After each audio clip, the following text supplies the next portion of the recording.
Hello everyone, welcome to Deepro classes. आज का हमारा टॉपिक है new economic reforms. New economic reforms को हम एलपीजी के नाम से भी जानते हैं, जो कि 1991 में हमारे इंडिया में आया था। इसके आने का जो कारण था वो ये था कि हमारे इंडिया के पास 15 डेज़ के लिए ही पैसे बचे थे कि वो ऑयल्स वगैरह दूसरी कंट्री से मंगा सके। तो वर्ल्ड बैंक ने इस टाइम पे उन्हें लोन देने से मना कर दिया था, क्योंकि उनके पास ओनली 15 डेज़ की ही मनी थी कि वो अपनी कंट्री को चला सके। तो उन्होंने बोला था कि वर्ल्ड बैंक ने कि तुम ऐसा कोई रिफॉर्म करो जिससे हम तुम्हारी कंट्री को लोन दे सके। तब इंडिया ने एलपीजी रिफॉर्म्स लेकर आए थे, ताकि हमारी कंट्री में मनी आ सके, मनी का फ्लो बढ़ सके और कंट्री को चलाया जा सके। तो इसमें 3 पॉलिसी, न्यू इकोनॉमिक रिफॉर्म्स में 3 पॉलिसी को अडॉप्ट किया था इंडिया ने। फर्स्ट था लिबरलाइजेशन, प्राइवेटाइजेशन एंड ग्लोबलाइजेशन, जिसको हम एलपीजी के नाम से जानते हैं, और वो 1991 में हमारी कंट्री में इंट्रोड्यूस हुआ था। सबसे पहले हमें पता होना चाहिए कि लिबरलाइजेशन होता क्या है। लिबरलाइजेशन के अंदर क्या हुआ था कि जो इंडस्ट्री थी उनको लाइसेंस लेना पड़ता था टू ओपन अप, उनको खुलने के लिए लाइसेंस की ज़रूरत होती थी। तो इंडिया ने क्या किया कि लाइसेंस सिस्टम को रिमूव कर दिया। अब जिस किसी को भी कोई इंडस्ट्री, कोई स्मॉल बिजनेस ओपन करना होता था तो वो क्या करते थे, वो डायरेक्टली उसको ओपन कर लेते थे। उनको कोई ज़रूरत नहीं थी कि उनको लाइसेंस वगैरह की रिक्वायरमेंट पड़े।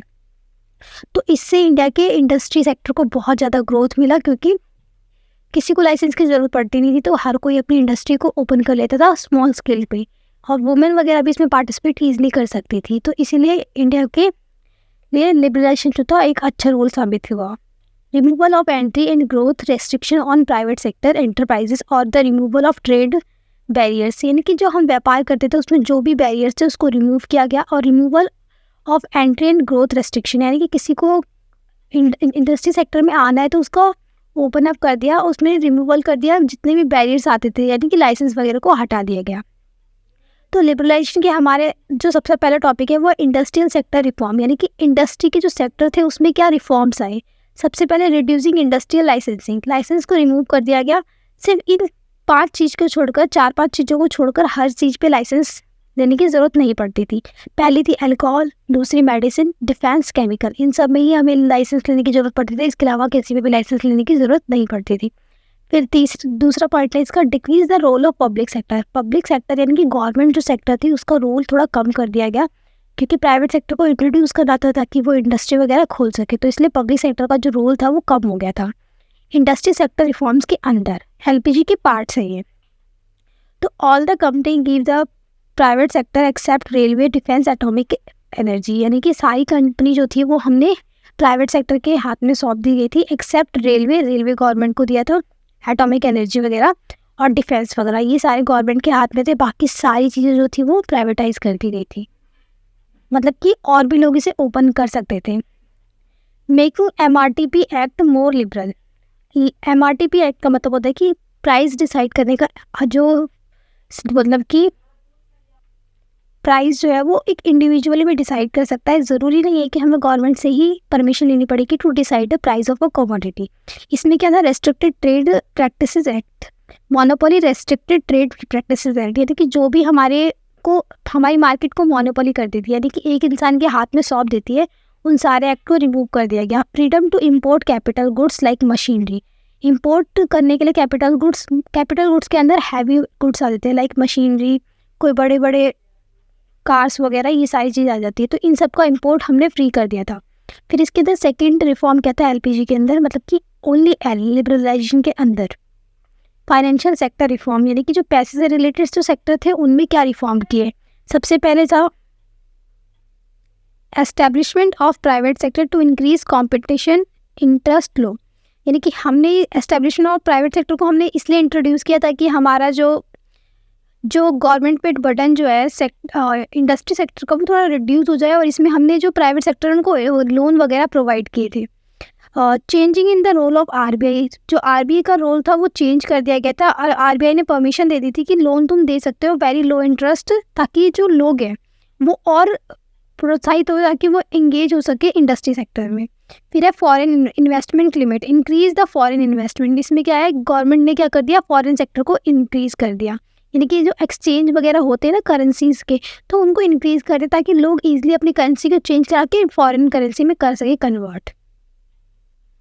तो ये हमारे एलपीजी के अंदर लिबरलाइजेशन के अंदर ये 2 रिफॉर्म्स हो गए, industrial sector reform, financial sector reform. अगला रिफॉर्म है फिस्कल रिफॉर्म। फिस्कल का मतलब क्या होता है कि कोई भी पॉलिसी जो डिटरमाइन कौन करता है, गवर्नमेंट करती है। तो इसके अंदर जो है गवर्नमेंट ने क्या किया, टैक्स को रिड्यूस कर दिया। अगर टैक्स लोग ज़्यादा इंटरेस्टेड होंगे कि वो इंडस्ट्री को ओपन करें। अगर टैक्स कम देना होगा तो सब लोग सोचेंगे कि हम भी अपनी इंडस्ट्री खोल लेते हैं, और ताकि अपना इम्प्रूवमेंट करेंगे, लिविंग स्टैंडर्ड बढ़ जाएगा इससे। फिर दूसरा है the government also regulate and reduce the rate of indirect taxes, यानी कि जो इनडायरेक्ट टैक्स लगते थे उनको भी रिड्यूस कर दिया, ताकि लोग भी इन सब इंडस्ट्री को सपोर्ट कर सके, उनके सामान को खरीद नहीं करे। तो इनडायरेक्ट टैक्सेस जो है उसको भी रिमूव कर दिया। इससे क्या होता है, जब डायरेक्ट टैक्स भी कम कर दिया, इनडायरेक्ट टैक्स भी कम कर दिया, तो जो ऑल ओवर टैक्स आएगा वो भी कम आएगा। So that the common national market for goods and service can establishment, ताकि एक गुड्स एंड सर्विस का जो मार्केट है वो एस्टेब्लिश हो सके।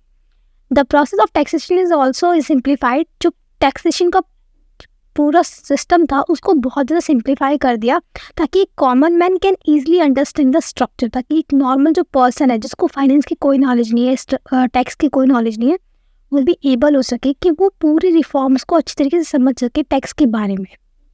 तो फिस्कल रिफॉर्म्स के अंदर क्या आता है, बेसिकली गवर्नमेंट का रिफॉर्म्स आता है, और गवर्नमेंट क्या करती है, टैक्स रिफॉर्म्स करती है।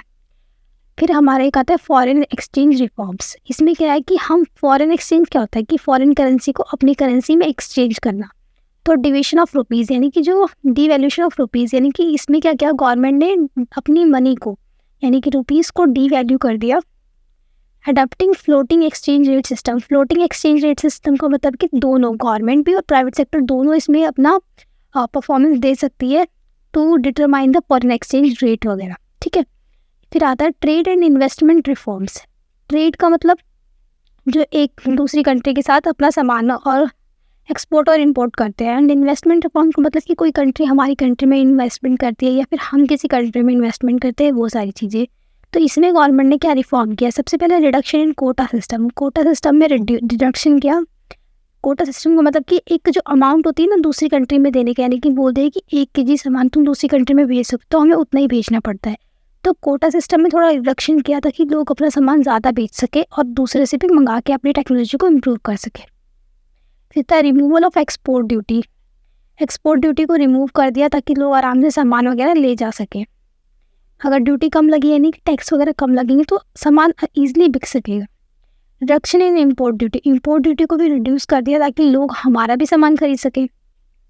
Import licence was abolished except in category of hazardous and environment sensitive industry.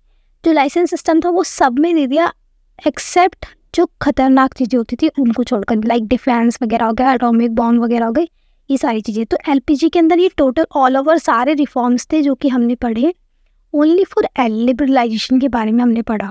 इससे आगे का जो हम प्राइवेटाइजेशन ग्लोबलाइजेशन है वो नेक्स्ट वीडियो में पढ़ेंगे। Thanks for watching.